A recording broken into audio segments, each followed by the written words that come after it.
গত বৃহস্পতিবার আপনারা শুনেছিলেন বিভূতিভূষণ বন্দ্যোপাধ্যায়ের চাঁদের পাহাড় প্রথম পর্ব। বাংলার গ্রামের ছেলে শঙ্কর সবার থেকে একটু অন্যরকম। সে স্বপ্ন দেখে আফ্রিকার। ঘটনাক্রমে একটা চাকরিও জুটে যায় ইউগান্ডার কনস্ট্রাকশন সাইটে। সেখানে মহা সিংহের উপদ্রব। সেখানে কিছুদিন কাজ করবার পর শঙ্কর একটা স্টেশনে স্টেশন মাস্টারের কাজ পেল। তারপর চাঁদের পাহাড় দ্বিতীয় পর্ব।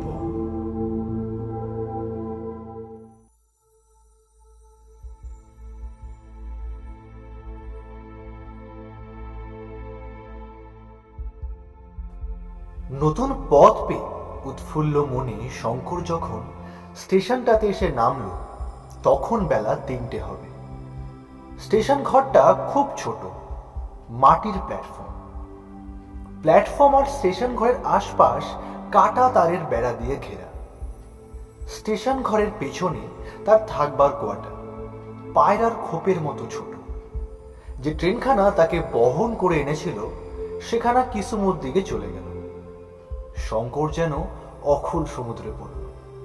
এত নির্জন স্থান সে জীবনে কখনো কল্পনা করেনি। এই স্টেশনে সেই একমাত্র কর্মচারী, একটা কুলি পর্যন্ত নেই। সেই কুলি, সেই পয়েন্টসম্যান, সেই সব। এরকম ব্যবস্থার কারণ হচ্ছে এই যে এসব স্টেশন এখনো মোটেই আয়কর নয়। এর অস্তিত্ব এখনো পরীক্ষা সাপেক্ষ। এদের পেছনে রেল কোম্পানি বেশি খরচ করতে একদম রাজি নয়। একখানি ট্রেন সকালে, একখানি এই গেল, আর সারা দিন রাত কোনো ট্রেন নেই। সুতরাং তার হাতে প্রচুর অবসর সময় আছে।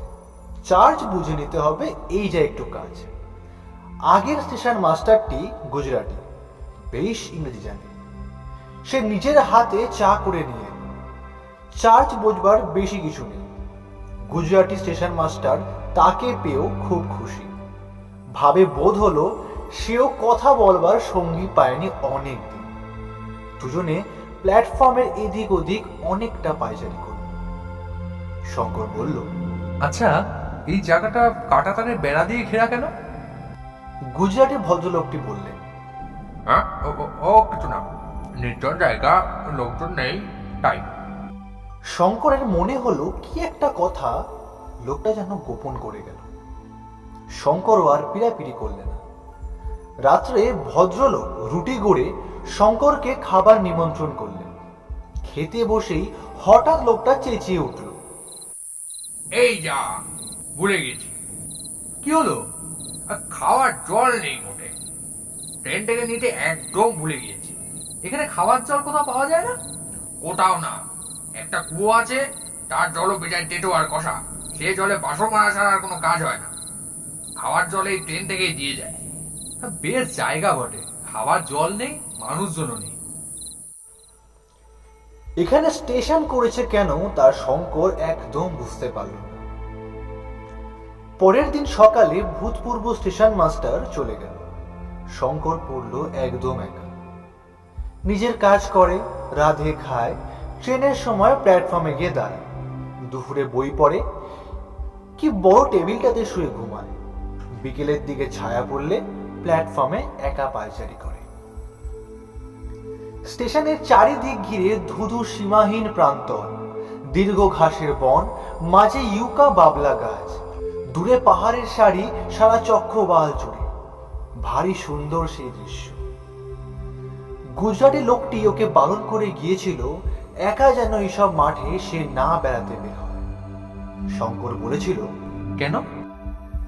সেই প্রশ্নের সন্তোষজনক উত্তর গুজরাটি ভদ্রলোকটির কাছ থেকে পাওয়া যায়নি, কিন্তু তার উত্তর অন্য দিক থেকে সে রাত্রেই মিলল।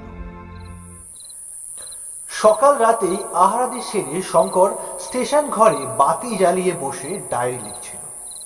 স্টেশন ঘরেই শেষ হবে। সামনের কাজ বসানোর দরজাটি বন্ধ আছে, কিন্তু আগল দেওয়া নেই। কিসের শব্দ শুনে সে দরজার দিকে চেয়ে দেখে দরজার ঠিক বাইরে কাছে নাক লাগিয়ে প্রকাণ্ড একটা সিংহ। শঙ্কর কাঠের মতো বসে রইল। দরজা একটু জোর করে ঠেললেই সঙ্গে সঙ্গে খুলে যাবে। সেও সম্পূর্ণ নিরস্ত্র।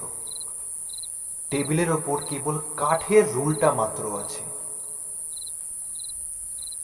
সিংহটা কিন্তু কৌতূহলের সঙ্গে শঙ্কর ও টেবিলের কেরোসিন বাতিটার দিকে চেয়ে চুপ করে দাঁড়িয়ে রইল। খুব বেশিক্ষণ ছিল না, হয়তো মিনিট 2। কিন্তু শঙ্করের মনে হলো সে আর সিংহটা কতকাল ধরে পরস্পরের দিকে যেন চেয়ে একভাবে দাঁড়িয়ে আছে। তারপর সিংহ ধীরে ধীরে অনাসক্তভাবে দরজা থেকে সরে গেল। শঙ্করও হঠাৎ যেন চেতনা ফিরে পেল। সে তাড়াতাড়ি গিয়ে দরজার আগলটা তুলে দিল। এতক্ষণ সে বুঝতে পারল স্টেশনের চারিদিকে কাটা তারের বেড়া কেন, কিন্তু শঙ্কর একটু ভুল বুঝেছিল। সে আংশিকভাবে বুঝেছিল মাত্র। বাকি উত্তরটা পেতে 2-1 দিন বিলম্ব ছিল। সেটা এলো অন্য দিক থেকে।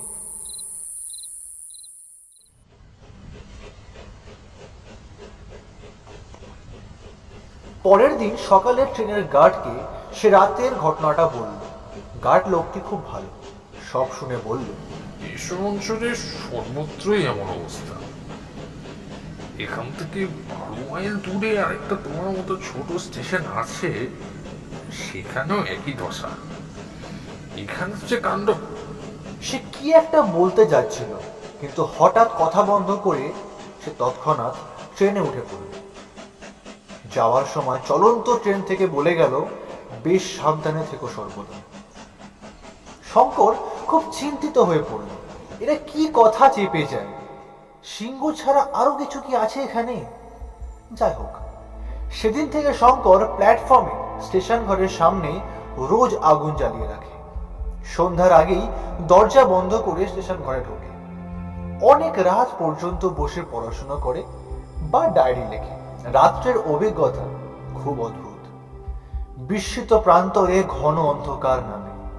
প্ল্যাটফর্মের ইউকা গাছটার ডালপালার মধ্যে দিয়ে রাত্রির বাতাস বেঁধে কেমন একটা শব্দ হয়। মাঠের মধ্যে প্রহরে প্রহরে অনেক শেয়াল ডাকে। একদিন গভীর রাত্রে দূরে কোথাও সিংহের গর্জন শুনতে পাওয়া যায়। কি অদ্ভুত এই জীবন!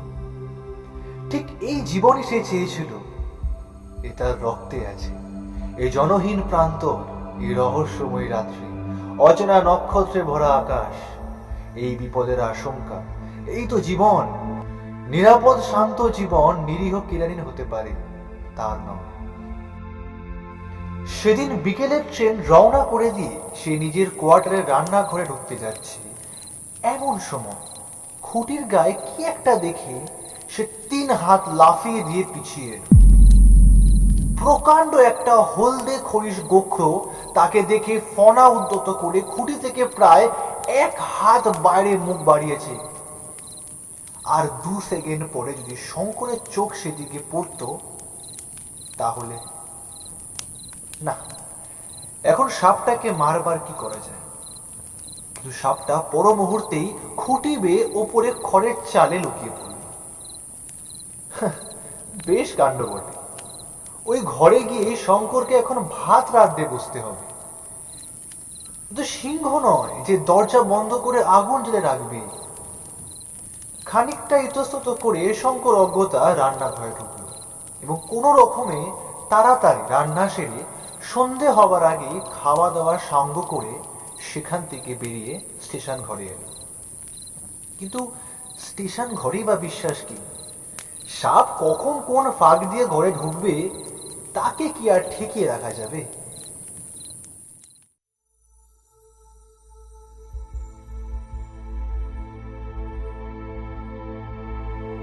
তারপর দিন সকালের ট্রেনে গার্ডের গাড়ি থেকে একটি নতুন কুলি তার রসদের বস্তা নামিয়ে দিয়ে গেল। মোমবাসা থেকে সপ্তাহে 2 দিন চাল আর আলু রেল কোম্পানি এসব নির্জন স্টেশনের কর্মচারীদের পাঠিয়ে দেয়। বার্ষিক বেতন থেকে এর দাম কেটে নেওয়া হয়। যে কুলিটা রসদের বস্তা নামিয়ে দিয়ে গেল সে একজন ভারতীয়। গুজরাট অঞ্চলে তার বাড়ি। বস্তাটা নামিয়েই সে কেমন যেন একটা অদ্ভুত ভাবে শঙ্করের দিকে চাইল। এবং পাছে শঙ্কর তাকে কিছু জিজ্ঞেস করে এই ভয় যেন সে তাড়াতাড়ি গাড়ি থেকে উঠে পড়ল। সে কলির দৃষ্টি শঙ্করের চোখ এড়ায়নি। কি রহস্য জড়িত আছে যেন এই জায়গাটার সঙ্গে, কেউ তা ওর কাছে প্রকাশ করতেই চায় না। প্রকাশ করা যেন বারণ আছে। ব্যাপার কি?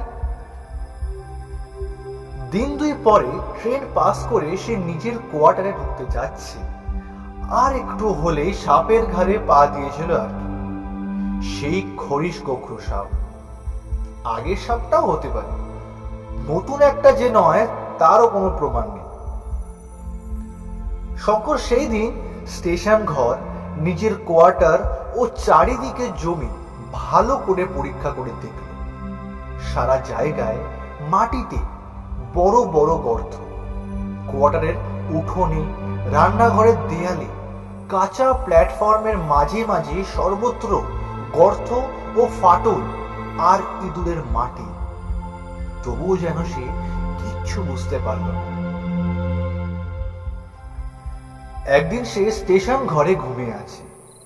রাত অনেক, ঘর অন্ধকার। হঠাৎ শঙ্করের ঘুম ভেঙে গেল। পাঁচটা ইন্দ্রিয়ের বাইরে আরেকটা কোন ইন্দ্রিয় যেন মুহূর্তের জন্য জাগরিত হয়ে তাকে জানিয়ে দিল সে ভয়ানক বিপদে পড়বে। ঘোর অন্ধকার। শঙ্করের সমস্ত শরীর যেন শিউরে উঠল। টর্চটা হাতড়ে পাওয়া যায় না কেন? অন্ধকারের মধ্যে যেন একটা কিসের অস্পষ্ট শব্দ হচ্ছে ঘরের মধ্যে। হঠাৎ টর্চটা তার হাতে ঠেকল এবং কলের পুতুলের মতো সে সামনের দিকে ঘুরিয়ে টর্চটা জ্বালল। সঙ্গে সঙ্গে সে ভয়ে বিস্ময়ে কাঠ হয়ে টর্চটা ধরে বিছানার উপর বসে। দেয়াল ও তার বিছানার মাঝামাঝি জায়গায় মাথা উঁচু করে তুলে ও টর্চের আলো পড়ার দরুন সাময়িকভাবে আলো আধারে লেগে থ খেয়ে আছে আফ্রিকার ক্রূর ও হিংস্রতম সাপ ব্ল্যাক মাম্বা। ঘরের মেঝে থেকে সাপটা প্রায় 2.5 হাত উঁচু হয়ে উঠেছে। সেটা এমন কিছু আশ্চর্য নয়। যখন ব্ল্যাক মাম্বা সাধারণত মানুষকে তাড়া করে তখন তার ঘাড়ে ছোবল মারে। ব্ল্যাক মাম্বার হাত থেকে রেহাই পাওয়া এক প্রকার পুনর্জন্ম, তাও শঙ্কর শুনেছে। শঙ্করের একটা গুণ বাল্যকাল থেকেই আছে। বিপদে তার সহজে বুদ্ধি ভ্রংশ হয় না, আর তার স্নায়ুমণ্ডলের ওপর সে ঘোর বিপদেও যথেষ্ট কর্তৃত্ব বজায় রাখতে পারে। শঙ্কর বুঝল, হাত যদি তার একটু কেঁপে যায় তবে যে মুহূর্তে সাপটার চোখ থেকে আলো সরে যাবে সেই মুহূর্তে ওর আলো আধারই কেটে যাবে এবং তক্ষুনি সে আক্রমণ করবে। সে বুঝল তার আয়ু নির্ভর করছে এখন দৃঢ় ও অকম্পিত হাতে টর্চটা সাপের চোখের দিকে ধরে থাকার উপর। যতক্ষণ সে এরকম ধরে থাকতে পারবে ততক্ষণ সে নিরাপদ। কিন্তু যদি টর্চটা একটু এদিক ওদিক সরে যায় তখন শঙ্কর টর্চ ধরে থাকে। সাপের চোখ দুটো জ্বলছে যেন দুটো আলোর দানার মতো। কি ভীষণ শক্তি ও রাগ প্রকাশ পাচ্ছে চাবুকের মতো খাড়া তার কালো মিশমিশে সরু দেহটাতে।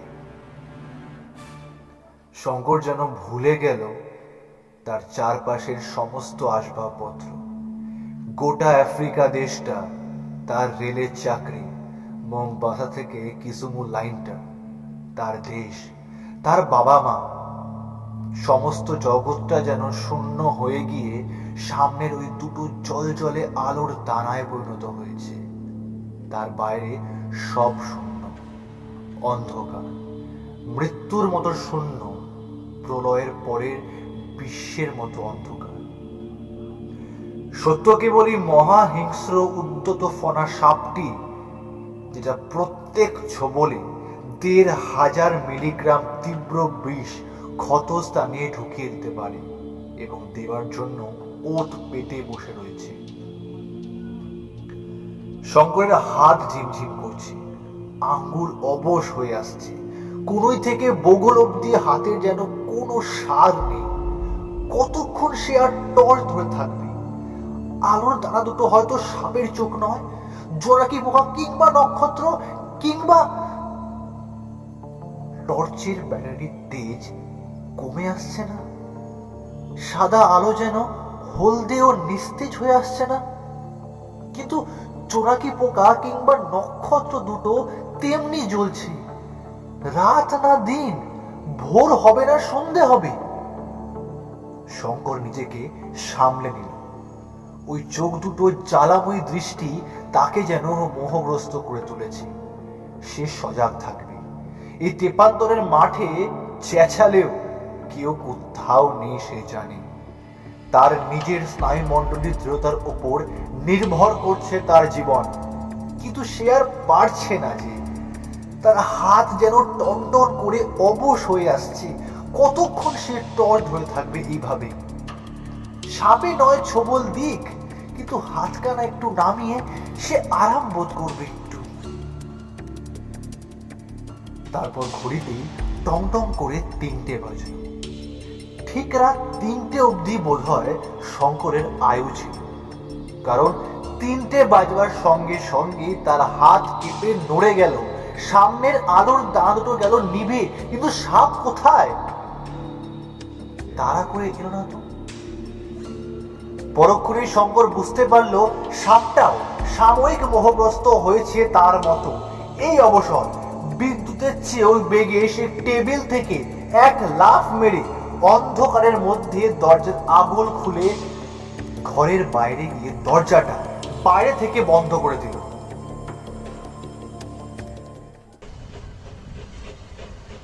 সকালের ট্রেনে শঙ্কর বাকি রাতটা প্ল্যাটফর্মে কাটিয়েছে। ট্রেনের গার্ডকে সে সব ব্যাপারটা বলল। গার্ড বলল, বলি তবে শোন, খুব বেঁচে গিয়েছো কাল রাতে। এতদিন কথাটা তোমায় বলিনি, পাছে তুমি ভয় পাও। তোমার আগে যিনি স্টেশন মাস্টার এখানে ছিলেন, তিনিও সাপের উপদ্রবে এখান থেকে পালান। তার আগে 2জন স্টেশন মাস্টার এই স্টেশনের কোয়ার্টারে সাপের কামড়ে মরেছে। আফ্রিকার ব্ল্যাক মামা যেখানে থাকে তার সীমানায় লোক আসে না। বন্ধু ভেবে কথাটা বললাম, ওপরওয়ালাতে আবার বলো না যেন যে আমার কাছ থেকে সব শুনেছো। ট্রান্সফারের দরখাস্ত করো। শঙ্কর বলল, দরখাস্তের উত্তর আসতেও তো দেরি হবে। তুমি একটা উপকার করো, আমি এখানে একেবারে নিরস্ত্র। আমাকে একটা বন্দুক কি রিভলভার দিয়ে যাওয়ার পথে, আর কিছু কার্বলিক অ্যাসিড। ফেরার পথেই কার্বলিক অ্যাসিডটা আমাকে দিয়ে যেও। ট্রেন থেকে সে একটা কুলিকে নামিয়ে নিল এবং দুজনে মিলে সারাদিন সর্বত্র গর্ত বুঝিয়ে বেড়ালো। পরীক্ষা করে দেখে মনে হলো কাল রাতে স্টেশন ঘরের পশ্চিম দেওয়ালের কোণে একটা গর্ত থেকে সাপটা বেরিয়েছিল। গর্তগুলো ইঁদুরের। বাইরের সাপ দিন মানে ইঁদুর খাওয়ার লোভে গর্তে ঢুকেছিল হয়তো। গর্তটা বেশ ভালো করে বুঝিয়ে দিল।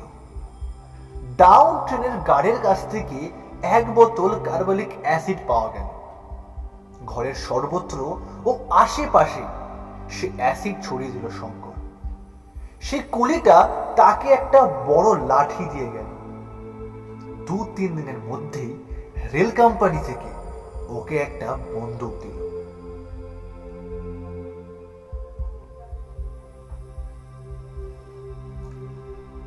স্টেশনে বড়ই জলের কষ্ট। ট্রেন থেকে যা জল দেয় তাতে রান্না খাওয়াও কোনো এক রকমের চলে, স্নান আর হয় না। এখানকার কুয়োর জলও শুকিয়ে গিয়েছে। একদিন শঙ্কর শুনল স্টেশন থেকে মাইল 3 দূরে একটা জলাশয় আছে। সেখানে ভালো জল পাওয়া যায়, মাছও আছে। স্নান ও মাছ ধরবার আকর্ষণে একদিন সে সকালের ট্রেন রওনা করে দিয়ে সেখানে মাছ ধরতে গেল। সঙ্গে একজন সোমালি কুলি, সে পথ দেখিয়ে নিয়ে গেল। মাছ ধরবার সাজ সরঞ্জাম সে আনিয়ে নিয়েছিল। জলাশয়টা মাঝারি গোছের, চারিধারে উঁচু ঘাসের বন, ইউকা গাছ, কাছি একটা অনুচ্চ পাহাড়। জলে সে স্নান সেরে উঠে ঘন্টা 2 ছিপ ফেলে ট্যাংরা জাতীয় ছোট ছোট মাছ অনেকগুলো পেল। মাছ অদৃষ্টে জোটেনি অনেক দিন, কিন্তু বেশি দেরি করা চলবে না, কারণ আবার বিকেল 4টের মধ্যেই স্টেশন পৌঁছানো চাই বিকেলের ট্রেন পাস করবার জন্য। এখন প্রায় সে মাঝে মাঝেই মাছ ধরতে যায়। কোনোদিন সঙ্গে লোক থাকে, প্রায় একা থাকে শঙ্কর। স্নানের কষ্ট ঘুচেছে। গ্রীষ্মকাল ক্রমেই প্রখর হয়ে উঠল। আফ্রিকার দারুণ গ্রীষ্ম। বেলা 9টার পর থেকে আর রোদে যাওয়া যায় না। 11টার পর থেকে শঙ্করের যেন মনে হয় দিক বিদিক দাও দাও করে চলছে। তবুও সে ট্রেনের লোকের মুখ থেকে শুনল মধ্য আফ্রিকা ও দক্ষিণ আফ্রিকার গরমের কাছে এ নাকি কিছুই নয়। শীঘ্রই এমন একটা ঘটনা ঘটল যা থেকে শঙ্করের জীবনের গতির মোড় ঘুরে অন্য পথে চলে গেল। একদিন সকালের দিকে শঙ্কর মাছ ধরতে গিয়েছিল। যখন ফিরছে তখন বেলা 3টে। স্টেশন যখন আর মাইল 6 আছে তখন শঙ্করের কানে গেল সেই রৌদ্রদগ্ধ প্রান্তরের মধ্যে কে যেন কোথায় অস্ফুট আর্তস্বরে কি যেন বলছে। কোন দিক থেকে স্বরটা আসছে সেই দিক লক্ষ্য করে কিছু দূর যেতেই দেখল একটা ইউকা গাছের নিচে স্বল্প মাত্র ছায়াটুকুতে কি একজন বসে আছে। শঙ্কর দ্রুত পদে তার নিকটে গেল। লোকটা ইউরোপিয়ান, পরনে তালে দেওয়া ছিন্ন ও মলিন কোট প্যান্ট, এক মুখ লাল দাড়ি, বড় বড় চোখ, মুখের গড়ন বেশ সুশ্রী, দেহ বেশ বলিষ্ঠ ছিল বোঝা যায়, কিন্তু সম্ভবত রোগে কষ্টে ও অনাহারে বর্তমানে শীর্ণ। লোকটা গাছের গুড়িতে হেলান দিয়ে অবসন্নভাবে পড়ে আছে। তার মাথায় মলিন সোলার টুপিটা একদিকে গড়িয়ে পড়েছে মাথা থেকে। পাশে একটা খাকি কাপড়ের বড় ঝোল। শঙ্কর ইংরেজিতে জিজ্ঞেস করল, সাহেব সাহেব তুমি ঠিক আছো? তুমি কোথা থেকে আসছো? লোকটা কথার উত্তর না দিয়ে মুখের কাছে হাত নিয়ে গিয়ে জলপানের ভঙ্গি করে বলল, একটু জল, জল, একটু জল। শঙ্কর বলল, এখানে তো জল নেই, আপনি আমার উপর ভর দিয়ে স্টেশন অবধি আসতে পারবেন? অতি কষ্টে খানিকটা ভর দিয়ে এবং শেষের দিকে একরকম শঙ্করের কাঁধে চেপে লোকটা প্ল্যাটফর্মে পৌঁছালো। ওকে আনতে গিয়ে দেরি হয়ে গেল অনেক। বিকেলের ট্রেন ওর অবর্তমানেই চলে গিয়েছে। ও লোকটাকে স্টেশন ঘরে বিছানা পেতে শোয়ালো, জল খাইয়ে সুস্থ করলো, কিছু খাদ্য তার জন্য এনে দিল। সে লোকটা খানিকটা চাঙ্গা হয়ে উঠল, কিন্তু শঙ্কর দেখল লোকটার ভারী জ্বর হয়েছে। অনেক দিনের অনিয়ম পরিশ্রমে অনাহারে তার শরীর একেবারে ভেঙে গিয়েছে। 2-4 দিনে সে সুস্থ হবে না। লোকটা একটু পরে তার পরিচয় দিল। তার নাম ডিয়েগো আলভারেস, জাতি পর্তুগিজ, তবে আফ্রিকার সূর্য তার বর্ণ তামাটে করে দিয়েছে। রাতে ওকে স্টেশনে রাখলো শঙ্কর, কিন্তু ওর অসুখ দেখে সে পড়ে গেল মহা বিপদে। এখানে ওষুধ নেই, ডাক্তার নেই। সকালের ট্রেন মোম্বাসার দিকে যায় না। বিকেলের ট্রেনে গার্ড রোগীকে তুলে নিয়ে যেতে পারে, কিন্তু রাত কাটতে এখনো অনেক দেরি। বিকেলের গাড়িখানা স্টেশনে এসে যদি পাওয়া যেত তবে তো কোনো কথাই ছিল না। শঙ্কর রোগীর পাশে রাত জেগে বসে রইল। লোকটির শরীরে কিচ্ছু নেই। খুব সম্ভবত কষ্ট ও অনাহার ওর অসুখের কারণ। এই দূর বিদেশে ওর কেউ নেই। শঙ্কর না দেখলে ওকে দেখবে কি? বাল্যকাল থেকেই পরের দুঃখ সহ্য করতে পারে না সে। শঙ্কর যেভাবে সারা রাত তার সেবা করলো, তার কোনো কাছের লোক ওর চেয়ে বেশি কিছু করতে পারত না। উত্তর পূর্ব কোণের অনুচ্চ পাহাড় শ্রেণীর পেছন থেকে চাঁদ উঠেছে সে রাত্রে। ঝমঝম করছে নিস্তব্ধ নিশীথ রাত্রি। তখন হঠাৎ প্রান্তরের মধ্যে ভীষণ সিংহ গর্জন শোনা গেল। রোগী তন্দ্রাচ্ছন্ন ছিল। সিংহের ডাকে সে ধর্মর করে বিছানায় উঠে বসল। শঙ্কর বলল, ভয় নেই, সিংহ বাইরে ডাকছে, দরজা বন্ধই আছে, আপনি শুয়ে পড়ুন। তারপর শঙ্কর আস্তে আস্তে দরজা খুলে প্ল্যাটফর্মে এসে দাঁড়ালো। দাঁড়িয়ে চারিধারে চেয়ে দেখা মাত্রই যেন সে রাত্রির অপূর্ব দৃশ্য শঙ্করকে মুগ্ধ করে ফেলল। চাঁদ উঠেছে দূরের আকাশ প্রান্তে। ইউকা গাছের লম্বা লম্বা ছায়া পড়েছে পূব থেকে পশ্চিমে। ঘাসের বন যেন রহস্যময়, নিস্পন্দ। সিংহ ডাকছে স্টেশনের কোয়ার্টারের পিছনে প্রায় 500 গজের মধ্যে। কিন্তু সিংহের ডাক আজকাল শঙ্করের যেন গা সওয়া হয়ে উঠেছে। ওতে আর আগের মতো ভয় পায় না শঙ্কর। রাতের সৌন্দর্য এত আকৃষ্ট করেছে ওকে যে ও সিংহের সান্নিধ্য যেন একেবারে ভুলে গেল। ফিরে ও স্টেশন ঘরে ঢুকলো। টং টং করে ঘড়িতে 2টো বাজে। ও ঘরে ঢুকে দেখলো রোগী বিছানায় উঠে বসে আছে। বলল, একটু জল দাও তো, খাবো। লোকটা বেশ ভালো ইংরেজি বলতে পারে। শঙ্কর টিন থেকে জল নিয়ে ওকে খাওয়ালো। লোকটার জ্বর তখন যেন অনেকটা কমেছে। সে বলল, এই, তুমি কি বলছিলে? আমার ভয় করছে ভাবছিলে? টিয়াগো অ্যালভারেজ ভয় করবে? ইয়াং ম্যান, তুমি টিয়াগো অ্যালভারেজকে জানো না। লোকটার ওষ্ঠ প্রান্তে একটা হতাশা, বিস্বাদ ও ব্যঙ্গ মিশানো অদ্ভুত ধরনের হাসি দেখা দিল। সে অবসন্নভাবে বালিশের গায়ে ঢলে পড়ল। ওই হাসিতে শঙ্করের মনে হলো এ লোক সাধারণ লোক নয়। তখন ওর হাতের দিকে নজর পড়ল শঙ্করের। বেটে বেটে মোটা মোটা আঙ্গুল, দড়ির মতো শিরাবহুল হাত, তামরাবো দাড়ির নিচে চিবুকের ভাব শক্ত মানুষের পরিচয় দিচ্ছে। এতক্ষণ পরে খানিকটা জ্বর কমে যাওয়াতে যেন আসল মানুষটা বেরিয়ে আসছে ধীরে ধীরে। লোকটা বলল, সরে এসো কাছে। তুমি আমার যথেষ্ট উপকার করেছ। আমার নিজের ছেলে থাকলে এর বেশি করতে পারতো না। তবে একটা কথা বলি, আমি বাঁচব না।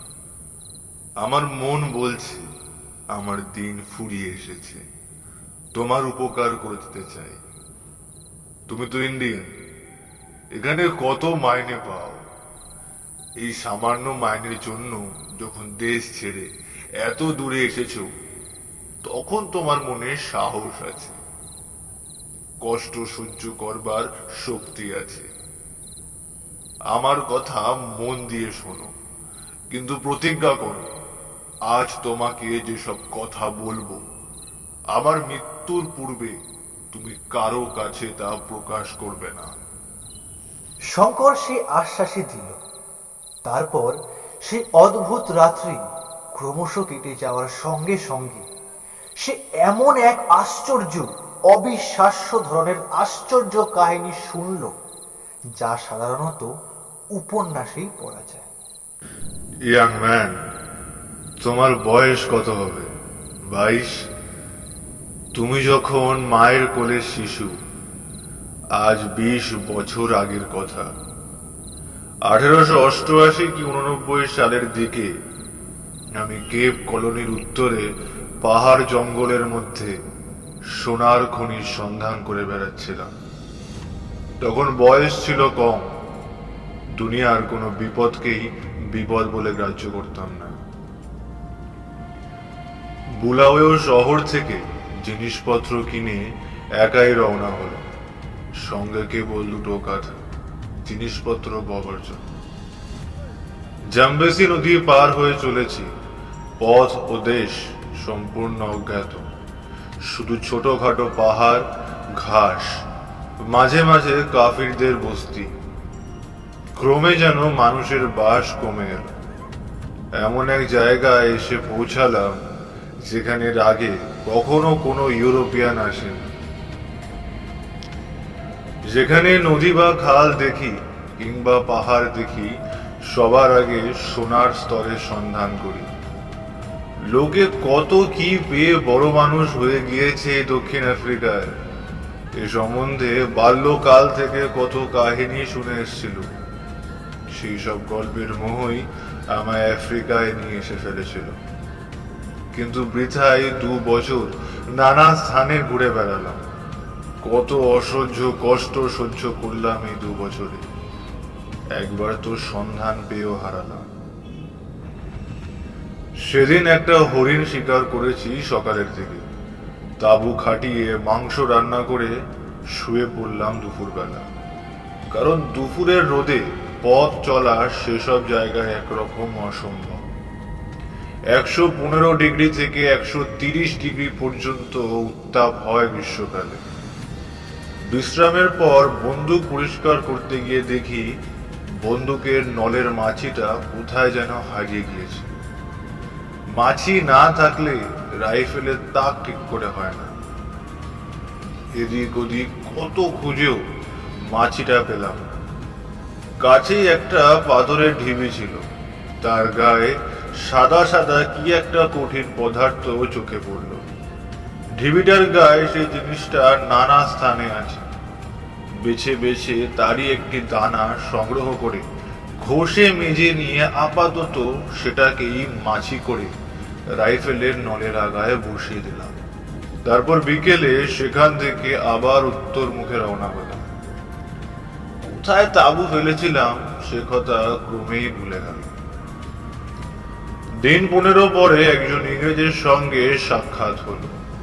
সেও আমার মতো সোনা খুঁজে বেড়াচ্ছে। তার সঙ্গে 2 জন ম্যাটাবেল কুলি ছিল। পরস্পরকে পেয়ে আমরা খুব খুশি হলাম। তার নাম জিম কার্টার। আমার মতোই সেও ভবঘুরে, তবে তার বয়স আমার চেয়ে কিছু বেশি। জিম একদিন আমার বন্দুকটা নিয়ে পরীক্ষা করতে গিয়ে হঠাৎ কি দেখে আশ্চর্য হয়ে গেল। আমায় বলল, বন্দুকের মাছি তোমার এরকম কেন? তারপর আমার গল্প শুনে সে উত্তেজিত হয়ে উঠল। বলল, তুমি বুঝতে পারোনি, এটা খাঁটি রূপো, খানিজ রূপো। এই যেখানে পাওয়া যায় সাধারণত সেখানে রূপোর খানি থাকে। আমার আন্দাজ হচ্ছে 1 টন পাথর থেকে মোটামুটি 9000 আউন্স রূপো পাওয়া যেতে পারে। সেই জায়গায় এক্ষুনি চলো আমরা যাই, এবার আমরা লাখপতি হয়ে যাব। সংক্ষেপে বলি। তারপর কার্টারকে সঙ্গে নিয়ে আমি যে পথে এসেছিলাম সেই পথে আবার এলাম। কিন্তু 4 মাস ধরে কত চেষ্টা করে, কত অসহ্য কষ্ট পেয়ে, কতবার বিরাট দিক দিশাহীন মরুভূমি পথ ভেল্ডের মধ্যে পথ হারিয়ে মৃত্যুর দ্বার পর্যন্ত পৌঁছেও কিছুতেই আমি সেই স্থান নির্ণয় করতে পারলাম না। যখন সেখান থেকে সেবার তাঁবু উঠিয়ে দিয়েছিলাম, অত লক্ষ্য করিনি জায়গাটা। আফ্রিকার ভেল্ডে কোনো চিহ্ন বড় একটা থাকে না, যার সাহায্যে পুরনো জায়গা খুঁজে বার করা যায়। সবই যেন একরকম। অনেকবার হয়রান হয়ে শেষে আমরা রূপোর খনির আশা ত্যাগ করে গুয়াই নদীর দিকে চললাম। জিম কার্টার আমাকে আর ছাড়ল না। তার মৃত্যু পর্যন্ত আমার সঙ্গেই ছিল। তার সে শোচনীয় মৃত্যুর কথা ভাবলে এখনো আমার কষ্ট হয়। তৃষ্ণার কষ্ট এই ভ্রমণের সময় সব কষ্টের চেয়ে বেশি বলে মনে হয়েছে আমাদের কাছে। তাই এখন থেকে আমরা নদী পথ ধরে চলবো, এই স্থির করা গেল। বনের জন্তু শিকার করে খাই, আর মাঝে মাঝে কাফির বস্তি যদি পাই সেখান থেকে মিষ্টি আলু, মুরগি ইত্যাদি সংগ্রহ করি। একবার অরেঞ্জ নদী পার হয়ে প্রায় 50 মাইল দূরবর্তী একটা কাফির বস্তিতে আশ্রয় নিয়েছিলাম। সেদিন দুপুরের পর কাফির বস্তির মোড়লের মেয়ে হঠাৎ ভয়ানক অসুস্থ হয়ে পড়ল। আমরা দেখতে পারলাম 5-6 বছরের একটা ছোট্ট উলঙ্গ মেয়ে মাটিতে পড়ে গড়াগড়ি দিচ্ছে। তার পেটে নাকি ভয়ানক ব্যথা। সবাই কাঁদছে ও দাপাদাপি করছে। মেয়েটার ঘাড়ে নিশ্চয়ই দানব চেপেছে, ওকে মেরে না ফেললে ছাড়বে না। তাকে ও তার বাপ মাকে জিজ্ঞেস করে এইটুকু জানা গেল সে বনের ধারে গিয়েছিল। তারপর থেকে তাকে ভূতে পেয়েছে। আমি ওর অবস্থা থেকে বুঝলাম কোনো বনের ফল বেশি পরিমাণে খেয়ে ওর পেট কামড়াচ্ছে। তাকে জিজ্ঞেস করা হলো কোনো বনের ফল সে খেয়েছিল কিনা। সে বলল হ্যাঁ খেয়েছিল, কাঁচা ফল। মেয়েটি বলল ফল নয়, ফলের বীজ। 1 ডোজ হোমিওপ্যাথিক ওষুধে তার ভূত ছেড়ে গেল। আমাদের সঙ্গে ওষুধের বাক্স ছিল। গ্রামে আমাদের খাতির হয়ে গেল খুব। 15 দিন আমরা সেই গ্রামের সর্দারের অতিথি হয়ে রইলুম। ইল্যান্ড হরিণ শিকার করি আর রাত্রে কাফিরদের মাংস খেতে নিমন্ত্রণ করি। বিদায় নেওয়ার সময় কাফির সর্দার বলল, তোমরা সাদা পাথর খুব ভালোবাসো না? বেশ খেলার জিনিস। নেবে সাদা পাথর? দাঁড়াও দেখাচ্ছি। একটু পরে সে একটা ডুমুর ফলের মতো বড় সাদা পাথর আমাদের হাতে এনে দিল। জিম ও আমি বিস্ময়ে চমকে উঠলাম। জিনিসটা হিরে, খনি বা খনির ওপরকার পাথরে মৃত্তিকাস্তর থেকে পাওয়া পালিশ না করা হীরের টুকরো। কাফির সর্দার বললেন, এটা তোমরা নিয়ে যাও। ওই যে দূরে বড় পাহাড় দেখছো, ধোঁয়া ধোঁয়া, এখান থেকে হেঁটে গেলে 1 চাঁদের মধ্যে তোমরা ওখানে পৌঁছে যাবে। ওই পাহাড়ের মধ্যে এরকম সাদা পাথর অনেক আছে বলে শুনেছি। আমরা কখনো যাইনি, জায়গা ভালো নয়। ওখানে বুড়ি বলে উপদেবতা থাকে। অনেক চাঁদ আগের কথা আমাদের গ্রামের 3 জন সাহসীরও কারো কথা না শুনে ওই পাহাড়ে গিয়েছিল আর ফেরেনি। আর একবার একজন তোমাদের মতো সাদা মানুষ এসেছিল, সে অনেক চাঁদ আগের কথা আমরা দেখিনি। আমাদের বাপ ঠাকুরদার আমলের কথা, সে কেউ আর ফেরেনি। কাফির গ্রাম থেকে বার হয়ে পথে আমরা ম্যাপ মিলিয়ে দেখলাম দূরের ধোয়া ধোয়া অস্পষ্ট ব্যাপারটা হচ্ছে রিক্টার্সভেল পর্বতশ্রেণী। দক্ষিণ আফ্রিকার সর্বাপেক্ষা বন্য, অজ্ঞাত, বিশাল ও বিপদ সংকুল অঞ্চল। দূরের ধোয়া ধোয়া অস্পষ্ট ব্যাপারটা হচ্ছে রিক্টার্সভেল পর্বতশ্রেণী। দক্ষিণ আফ্রিকার সর্বাপেক্ষা বন্য, অজ্ঞাত, বিশাল ও বিপদ সংকুল অঞ্চল। 2-1 জন দুর্ধর্ষ দেশ আবিষ্কারক বা ভৌগোলিক বিশেষজ্ঞ ছাড়া কোনো সভ্য মানুষ সেই অঞ্চলে পদার্পণ করেন। ওই বিস্তীর্ণ বন পর্বতের অধিকাংশ স্থানই সম্পূর্ণ অজানা। তার ম্যাপ নেই, তার কোথায় কি আছে কেউ বলতে পারে না।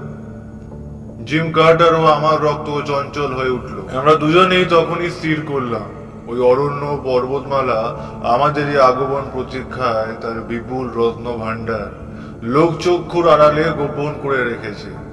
ওখানে আমরা যাবই। কাফির গ্রাম থেকে রওনা হওয়ার প্রায় 17 দিন পরে আমরা পর্বত শ্রেণীর পাদদেশে নিবিড় বনে প্রবেশ করলাম। পূর্বেই বলেছি, দক্ষিণ আফ্রিকার অত্যন্ত দুর্গম প্রদেশে পর্বত শ্রেণী অবস্থিত। জঙ্গলের কাছাকাছি কোনো কাফির বস্তি পর্যন্ত আমাদের চোখে পড়ল না। জঙ্গল দেখে মনে হলো কাঠুরিয়ার কুঠার আজ পর্যন্ত এখানে প্রবেশ করেনি। সন্ধ্যের কিছু পূর্বে আমরা জঙ্গলের ধারে এসে পৌঁছেছিলাম। জিম কার্টারের পরামর্শ মতো সেইখানেই আমরা রাত্রে বিশ্রামের জন্য তাঁবু খাটালাম। জিম জঙ্গলের কাঠ কুড়িয়ে আগুন জ্বালল, আমি লাগলাম রান্নার কাজে। সকালের দিকে 1 জোড়া পাখি মেরেছিলাম, সে পাখি ছাড়িয়ে তার রোস্ট করব, এই ছিল মতলব। পাখি ছাড়ানোর কাজে একটু ব্যস্ত আছি, এমনি সময় জিম বলল, পাখি রাখো, 2 পেয়ালা কফি করো তো আগে। আগুন জ্বালানোই ছিল। জল গরম করতে দিয়ে আবার পাখি ছাড়াতে বসেছি। এমন সময় সিংহের গর্জন একেবারে অতি নিকটে শোনা গেল। জিম বন্দুক নিয়ে বেরোলো। আমি বললাম, অন্ধকার হয়ে আসছে, বেশি দূরে যেও না। তারপরে আমি পাখি ছাড়াচ্ছি।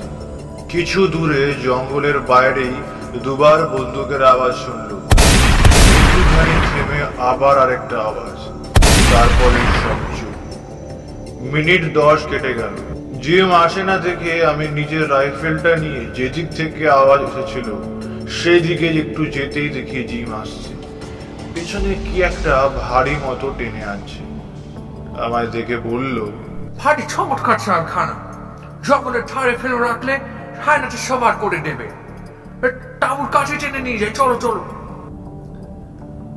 দুজনে টেনে সিংহের প্রকাণ্ড দেহটা তাঁবুর আগুনের কাছে নিয়ে এসে ফেললাম। তারপর ক্রমে রাত হলো। খাওয়া দাওয়া সেরে আমরা শুয়ে পড়লাম। অনেক রাত্রে সিংহের গর্জনে ঘুম ভেঙে গেল। তাঁবু থেকে অল্প দূরে সিংহ ডাকছে। অন্ধকারে বোঝা গেল না ঠিক কত দূরে। আমি রাইফেল নিয়ে বিছানায় উঠে বসলাম। জিম শুধু একবার বলল, সন্ধ্যেবেলা সেই সিংহটার চুরি। বলেই সে নির্বিকার ভাবে পাশ ফিরে শুয়ে ঘুমিয়ে পড়ল। আমি তাঁবুর বাইরে এসে দেখি আগুন নিভে গেছে। পাশে কাঠকুটো ছিল, তাই দিয়ে আবার জোর আগুন জ্বাললাম। তারপর আবার এসে শুয়ে পড়লাম। পরদিন সকালে উঠে জঙ্গলের মধ্যে ঢুকে গেলাম। কিছু দূর গিয়ে কয়েকজন কাফিরের সঙ্গে দেখা হলো। তারা হরিণ শিকার করতে এসেছে। আমরা তাদের তামাকের লোভ দেখি কুলি ও পথপ্রদর্শক হিসাবে সঙ্গে নিতে চাইলাম। তারা বলল, তোমরা জানো না তাই কথা বলছো? এই জঙ্গলে মানুষ আছে না, যদি বাঁচতে চাও তো ফিরে যাও। এই পাহাড়ের শ্রেণী অপেক্ষাকৃত নিচু, ওটা পার করে খানিকটা সমতল জায়গা আছে, কিন্তু তা ঘন বনে ঘেরা। তার ওদিকে আবার এর থেকে উঁচু পর্বত শ্রেণী। এই বনের মধ্যে সমতল জায়গাটা কিন্তু বড় বিপজ্জনক। ওখানে পুনিপ থাকে, পুনিপ। বুড়িপের হাতে পড়লে আর ফিরে আসতে হবে না, ওখানে কেউ যায় না। আমরা তাবাকের লোভে পড়ে ওখানে যাবো মরতে? ভালো চাও তো তোমরাও যেও না। আমরা জিজ্ঞেস করলাম, বুনিপ কি? তারা জানে না।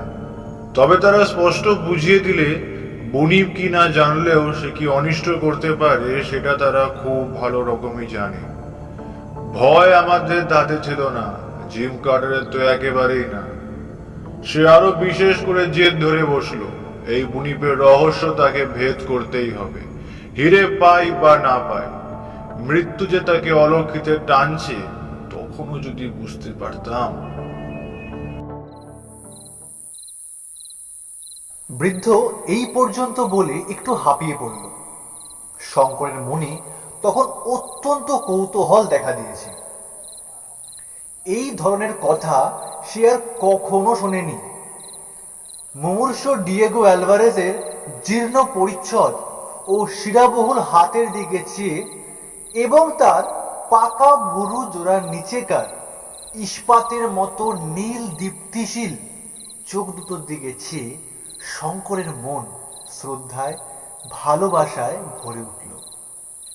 সত্যিকারের মানুষ বটে অ্যালভারেজ। অ্যালভারেজ বলল, আরেক গ্লাস জল দাও তো। জল পান করে বৃদ্ধ আবার বলতে শুরু করল,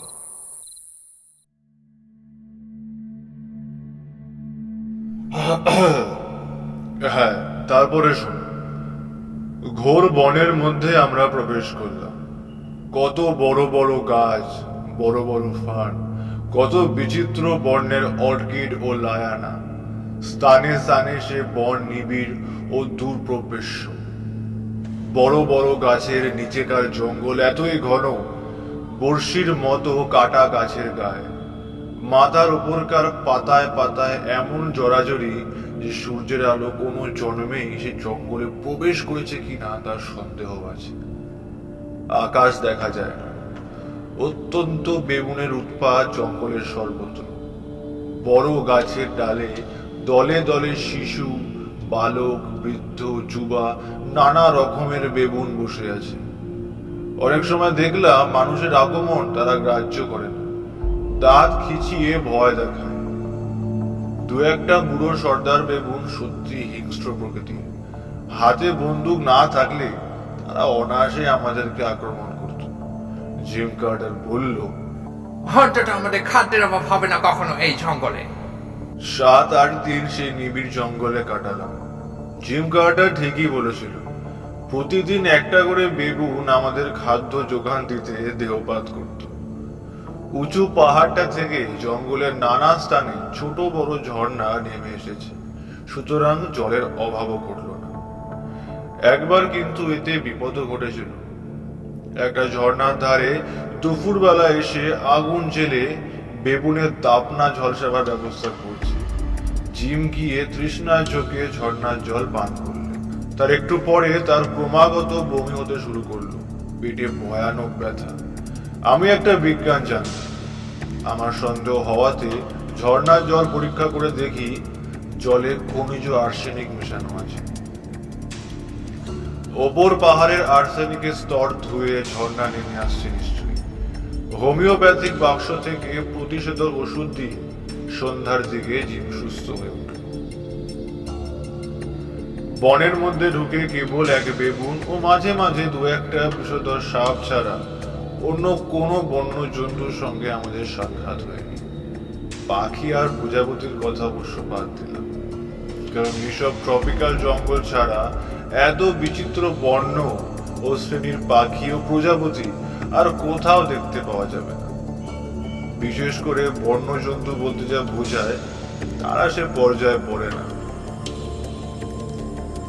প্রথমে রিক্টাসভেল পর্বত শ্রেণীর একটা শাখা পর্বত আমাদের সামনে পড়ল। সেটা মূল ও প্রধান পর্বতের সঙ্গে সমান্তরাল ভাবে অবস্থিত বটে, কিন্তু অপেক্ষাকৃত নিচু। সেটা পার হয়ে আমরা একটা বিস্তীর্ণ বনময় উপত্যকায় নেমে তাঁবু ফেললাম। নদী দেখে আমারও জিমের আনন্দ হলো। এইসব নদীর তীর থেকেই অনেক সময় খনিজ দ্রব্যের সন্ধান পাওয়া যায়। নদীর নানা দিকে আমরা বালি পরীক্ষা করে বেড়ালাম, কিছুই কোথাও পাওয়া যায় না। সোনার একটা রেণু পর্যন্ত নেই নদীর বালিতে। আমরা ক্রমে হতাশ হয়ে পড়লাম। তখন প্রায় 20-22 দিন কেটে গিয়েছে। সন্ধ্যার সময় কফি খেতে খেতে জিম বলল, দেখো, আমার মন বলছে আমরা এখানে সোনার সন্ধান পাবো। থাকো এখানে আরো কিছুদিন।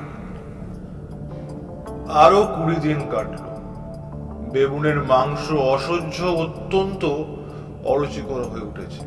জিমের মতো লোকও হতাশ হয়ে পড়ল। আমি বললাম, আর কেন জিম, চলো ফিরিয়ে এবার। কাফির গ্রামে আমাদের ঠকিয়েছে, এখানে কিচ্ছু নেই। জিম বলল, এই পর্বত শ্রেণীর নানা শাখা আছে, সবগুলো না দেখে যাব না। একদিন পাহাড়ি নদীটার খাতের ধারে বসে বালি চালতে চালতে পাথরের নুড়ির রাশির মধ্যে অর্ধপতিত একখানা হলদে রঙের ছোট পাথর আমি ও জিম একসঙ্গে দেখতে পেলাম। আমাদের মুখ আনন্দ ও বিস্ময়ে উজ্জ্বল হয়ে উঠল। জিম বলল, দেখো, পরিশ্রম এতদিন সার্থক হলো, চিনেছো তো? আমিও বুঝেছিলাম। বললাম, হ্যাঁ, কিন্তু জিনিসটা নদীর স্রোতে ভেসে আসা, খনির অস্তিত্ব নেই এখানে। পাথরখানা দক্ষিণ আফ্রিকার বিখ্যাত হলদে রঙের হীরের জাত।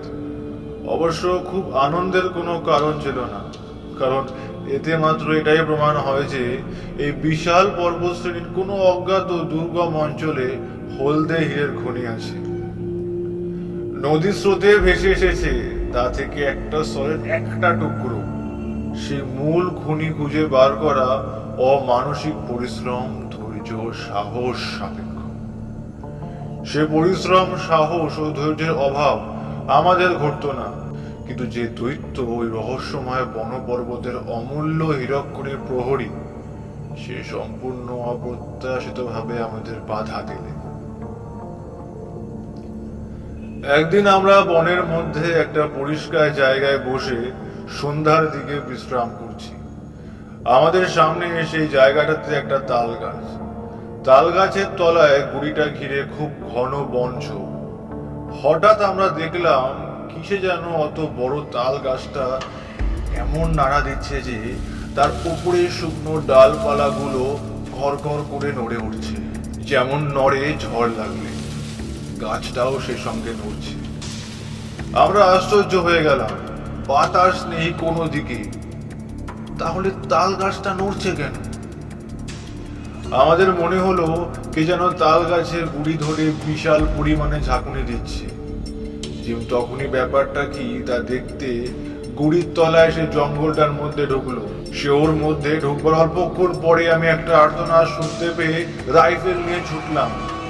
ঝোপের মধ্যে ঢুকে দেখি জিম রক্তাক্ত দেহে বনের মধ্যে পড়ে আছে। কোনো এক ভীষণ বলবান জন্তুতে তার মুখের সামনে থেকে বুক পর্যন্ত ধারালো নখ দিয়ে চিরে চিরে ফেলেছে,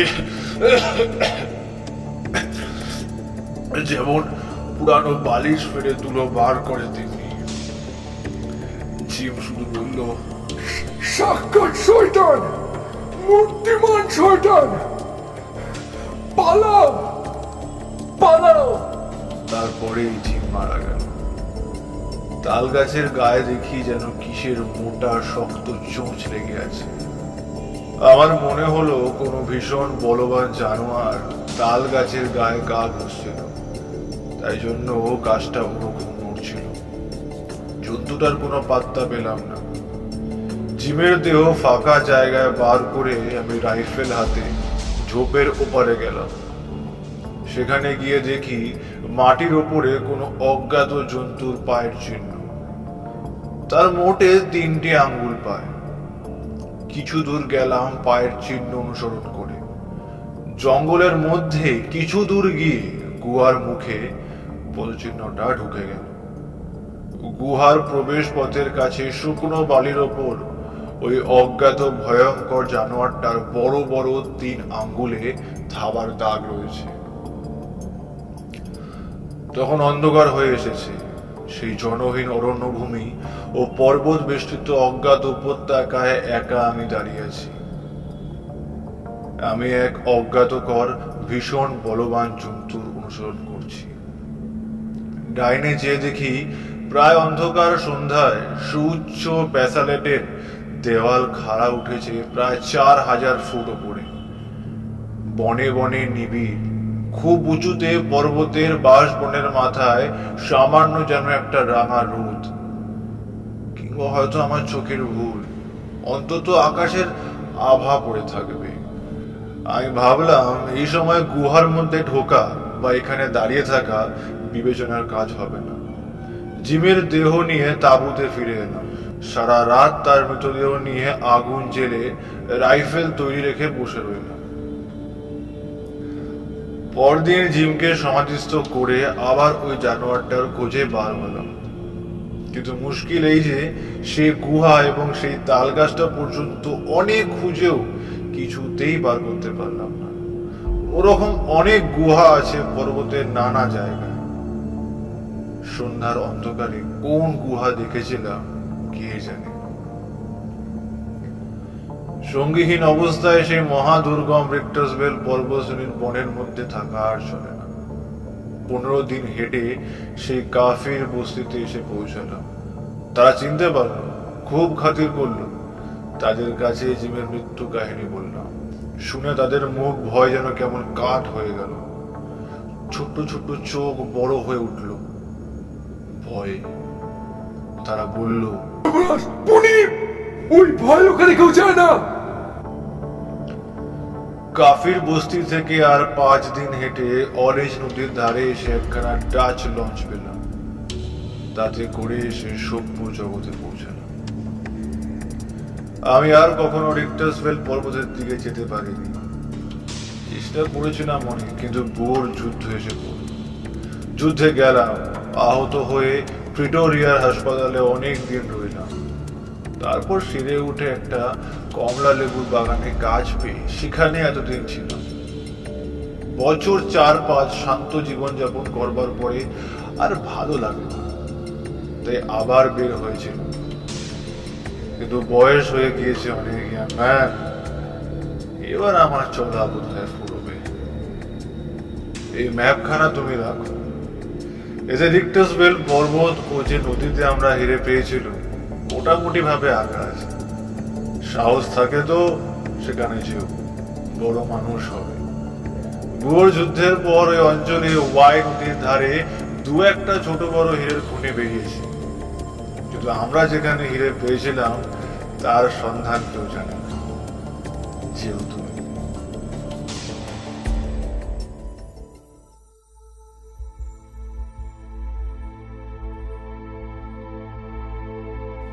শঙ্করের সেবার গুণে ডিয়েগো অ্যালভারেজ সে যাত্রায় সেরে উঠল এবং দিন 15 শঙ্কর তাকে নিজের কাছেই রাখল।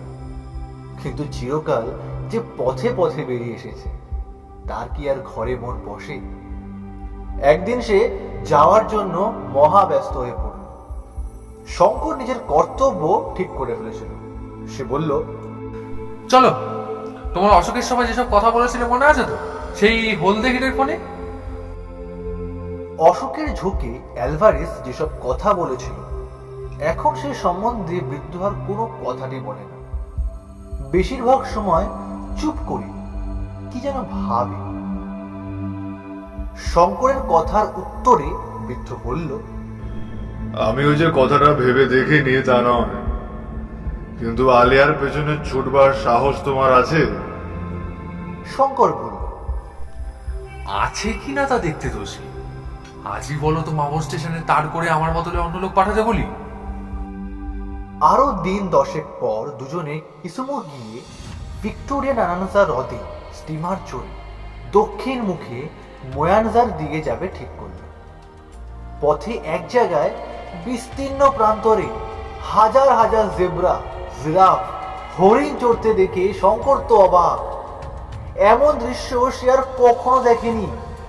জিরাফগুলো মানুষকে আদৌ ভয় করে না। 50 গজ তফাতে দাঁড়িয়ে ওদের চেয়ে চেয়ে দেখতে লাগলো। অ্যালভারেজ বলল, আফ্রিকায় জিরাফ মারবার জন্য গভর্নমেন্টের কাছ থেকে বিশেষ লাইসেন্স নিতে হয়। যে সে মারতে পারে না, সেই জন্য মানুষকে ওদের অত ভয় নেই। কিসুমো থেকে স্টিমার ছাড়লো। এটা ব্রিটিশ স্টিমার। ওদের পয়সা কম বলে ডেকে যাচ্ছে। নিগ্রো মেয়েরা পিঠে ছেলে মেয়ে বেঁধে মুরগি নিয়ে স্টিমারে উঠেছে। মাসাই কুলিরা ছুটি নিয়ে দেশে যাচ্ছে। সঙ্গে নাইরোবি শহর থেকে কাচের পুঁতি, কম দামের খেলো আয়না, ছুরি প্রভৃতি নানান জিনিস। স্টিমার থেকে নেমে আবার ওরা পথ চলে। ভিক্টোরিয়া হ্রদের যে বন্দরে ওরা নামলে তার নাম মোয়ানসা। এখান থেকে 300 মাইল দূরে ট্যাবোরা। সেখানে পৌঁছে কয়েকদিন বিশ্রাম করে ওরা যাবে টাঙ্গানিয়াকা হ্রদের তীরবর্তী উজিজি বন্দরে। এই পথে যাওয়ার সময় অ্যালভারেজ বলল, টাঙ্গানিকার মধ্যে দিয়ে যাওয়া বড় বিপজ্জনক ব্যাপার। এখানে একরকম মাছি আছে যা কামড়ালে স্লিপিং সিকনেস হয়। স্লিপিং সিকনেসের মরকে টাঙ্গানিয়াকা জনশূন্য হয়ে পড়েছে। মোয়ানসা থেকে ট্যাবোরার পথে সিংহের ভয়ও বেশি। প্রকৃতপক্ষে আফ্রিকার এই অঞ্চলকে সিংহের রাজ্য বলা চলে শঙ্কর। শহর থেকে 10 মাইল দূরে পথের ধারে একটা ছোট খড়ের বাংলো। সেখানে এক ইউরোপীয় শিকারী আশ্রয় নিয়েছে। অ্যালভারেজকে সে খুব খাতির করল। শঙ্করকে দেখে বলল, একে পেলে কোথায়? এ তো হিন্দু, তোমার কুলে। অ্যালভারেজ বলল, এ আমার ছেলে। সাহেব আশ্চর্য হয়ে বললেন, কিরকম? অ্যালভারেজ আনুপূর্বিক সব বর্ণনা করল। তার রোগের কথা, শঙ্করের সেবার কথা। কেবল বললে না কোথায় যাচ্ছে ও কি উদ্দেশ্যে যাচ্ছে। সাহেব হেসে বলল, বেশ ভালো। ওর মুখ থেকে মনে হয় ওর মধ্যে সাহস ও দয়া দুই আছে। এই সিটিতে হিন্দুরা লোক হিসেবে ভালোই বটে। একবার ইউগান্ডাতে এক শিখ আমার প্রতি এমন সুন্দর আতিথেয়তা দেখিয়েছিল, তা কখনো ভুলব না। আজ তোমরা এসো, রাত সামনে, এখানেই রাত্রি যাপন করো। এটা গভর্নমেন্টের ডাক বাংলো। আমিও তোমাদের মতো সারাদিন পর চলে বিকেলের দিকে এখানে এসে উঠেছি। সাহেবের একটি ছোট গ্রামাফোন ছিল। সন্ধ্যার পরে 3 বন্দি বিলাতি টমেটোর ঝোল ও সার্ডিন মাছ সহযোগে সান্ধ্য ভোজন সমাপ্ত করবার পরে সবাই বাংলোর বাইরে ক্যাম্প চেয়ারে শুয়ে রেকর্ডের পর রেকর্ড শুনে যাচ্ছে। এমন সময় অল্প দূরে সিংহের গর্জন শোনা গেল। মাটির কাছে মুখ নামিয়ে সিংহ গর্জন করছে, কারণ মাটি যেন কেঁপে কেঁপে উঠছে। সাহেব বলল, টাকানিকায় বেজায় সিংহের উপদ্রব, আর বড়ই হিংস্র এরা। প্রায় অধিকাংশই মানুষ খেকো। মানুষের রক্তের স্বাদের একবার পেয়েছে, এখন এরা মানুষ ছাড়া আর কিচ্ছু চায় না। শঙ্কর ভাবল খুব সুসংবাদই বটে। ইউগান্ডা রেলওয়ে তৈরি হবার সময় সে সিংহের উপদ্রব কাকে বলে খুব ভালো করে দেখেছে। পরের দিন সকালে ওরা আবার রওনা হয়। সাহেব বলে দিল, সূর্য উঠে গেলে খুব সাবধানে থাকবে। স্লিপিং সিকনেসের মাছি রোদ উঠলেই জাগে, গায়ে যেন না বসে। দীর্ঘ দীর্ঘ ঘাসের বনের মধ্যে দিয়ে সুরি পথ। অ্যালভারেজ বলল, খুব সাবধান, এইসব ঘাসের বনে সিংহের আড্ডা, বেশি পেছনে থেকো না। অ্যালভারেজের বন্দুক আছে, এই একটা ভরসা। আরেকটা ভরসা এই যে অ্যালভারেজ যাকে বলে ক্র্যাক শট, অর্থাৎ তার গুলি বড় একটা ফসকায়। কিন্তু অত বড় অব্যর্থ লক্ষ্য শিকারীর সঙ্গে থেকেও শঙ্কর বিশেষ ভরসা পেল না, কারণ ইউগান্ডার অভিজ্ঞতা থেকে সে জানে সিংহ যখন যাকে নেবে এমন সম্পূর্ণ অতর্কিতেই নেবে যে পিঠের রাইফেলের চামড়ার স্ট্র্যাপ খুলবার অবকাশ পর্যন্ত দেবে না। সেদিন সন্ধে হওয়ার ঘণ্টাখানেক আগে দূর বিস্তীর্ণ প্রান্তরের মধ্যে রাত্রে বিশ্রামের জন্য স্থান নির্বাচন করে নিতে হল। অ্যালভারেজ বলল, সামনে কোনো গ্রাম নেই, অন্ধকারের পর এখানে পথ চলা ঠিক নয় শঙ্কর। একটা সুবৃহৎ বাওবাব গাছের তলায় 2 টুকরো ক্যাম্বিস ঝুলিয়ে ছোট্ট একটা তাঁবু খাটানো হল। কাঠকুটো কুড়িয়ে আগুন জ্বালিয়ে রাতে খাবার তৈরি করতে বসল শঙ্কর।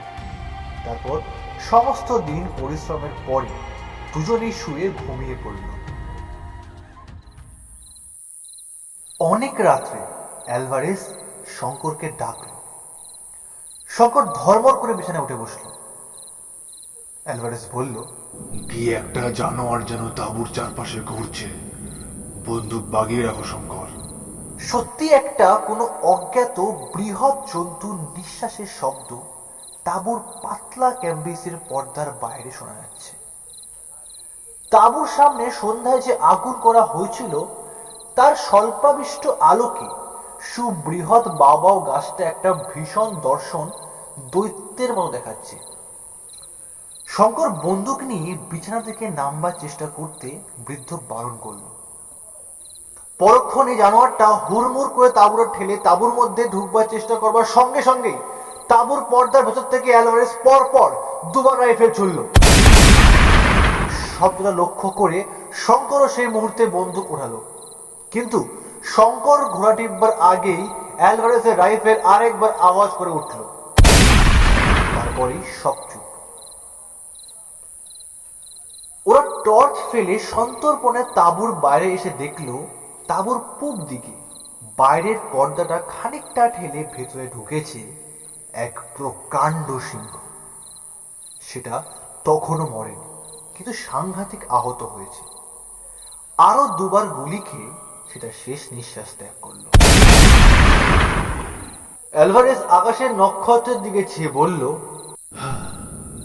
রাত এখনো অনেক, ওটা এখানেই পড়ে থাক, চলো আমরা আমাদের ঘুম শেষ করি। দুজনেই এসে শুয়ে পড়ল। একটু পরে শঙ্কর বিস্ময়ের সঙ্গে লক্ষ্য করল অ্যালভারেজের নাসিকা গর্জন শুরু হয়েছে। শঙ্করের চোখে ঘুম এলো না।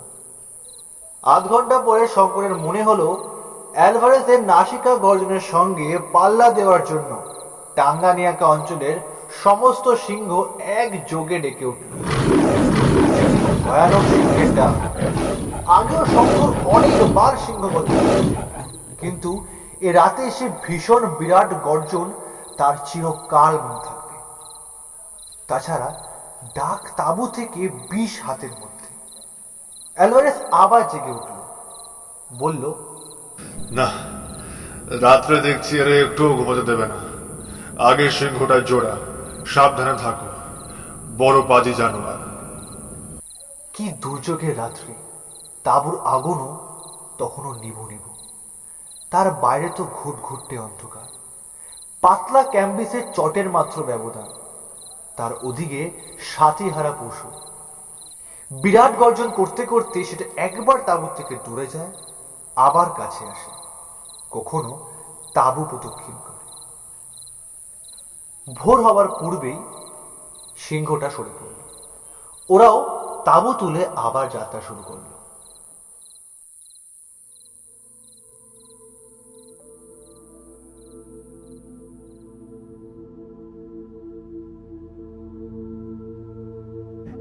এতক্ষণ আপনারা শুনছিলেন বিভূতিভূষণ বন্দ্যোপাধ্যায়ের লেখা চাঁদের পাহাড়ের 2য় পর্ব। গল্প পাঠে এবং অ্যালভারেজের ভূমিকায় জয়জিৎ, গল্পের সূত্রধার শঙ্কর এবং অন্যান্য ছোটখাটো চরিত্রে আমি অভিক। ব্যাকগ্রাউন্ড সাউন্ড এবং স্পেশাল এফেক্টসে জয়জিৎ, গল্প পরিচালনা ও পরিকল্পনায় অভিক এবং জয়জিৎ। আগামী বৃহস্পতিবার আমরা আবার আসব বিভূতিভূষণ বন্দ্যোপাধ্যায়ের চাঁদের পাহাড়ের 3য় পর্ব নিয়ে, ঠিক সন্ধ্যে 7টায়, শুধুমাত্র রাতের রেডিও ইউটিউব চ্যানেল।